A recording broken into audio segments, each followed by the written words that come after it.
After an increase in homicides in the city this year, Holyoke City Council in October accepted a nearly $65,000 grant from the Attorney General's office, meant specifically to install ShotSpotter across 2 square miles. But that decision came with controversy. I'm right in the red zone.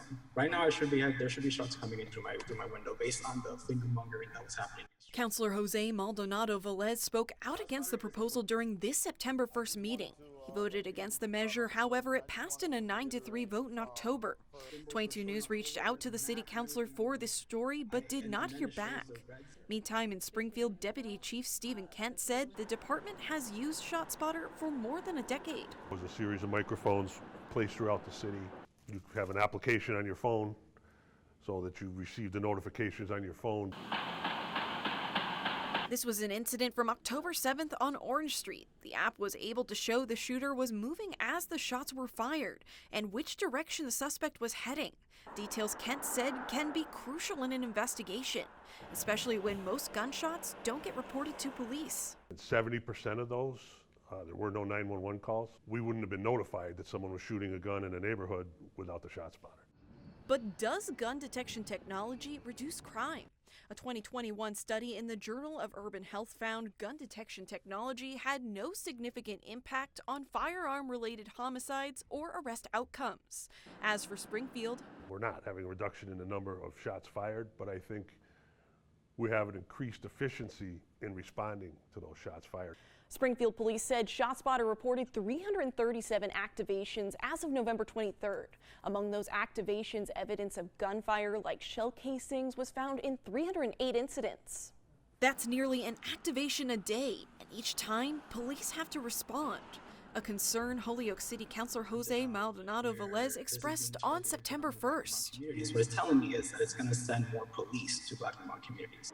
That criticism was also noted by AIC Associate Professor of Criminal Justice David Kosmeski.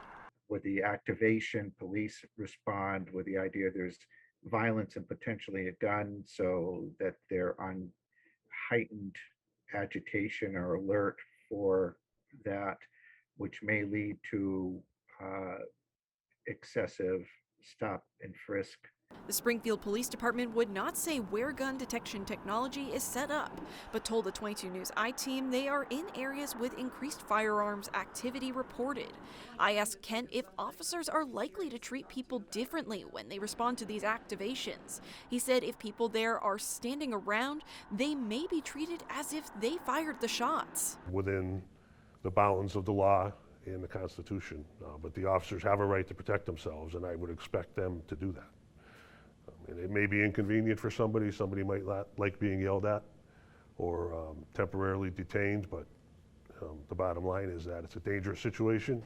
Professor Kosmeski said while gun detection technology won't end gun crime, it still serves as an important tool in law enforcement, like shortening the time it takes for officers to respond to a shooting victim to give them life-saving care, or using it to alert other people to avoid areas where shots have been fired. Let's take the city of Springfield.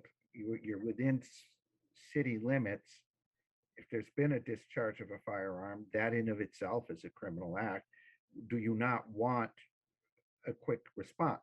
Springfield police spokesperson Ryan Walsh said ShotSpotter alerted officers of 44 shooting victims so far this year.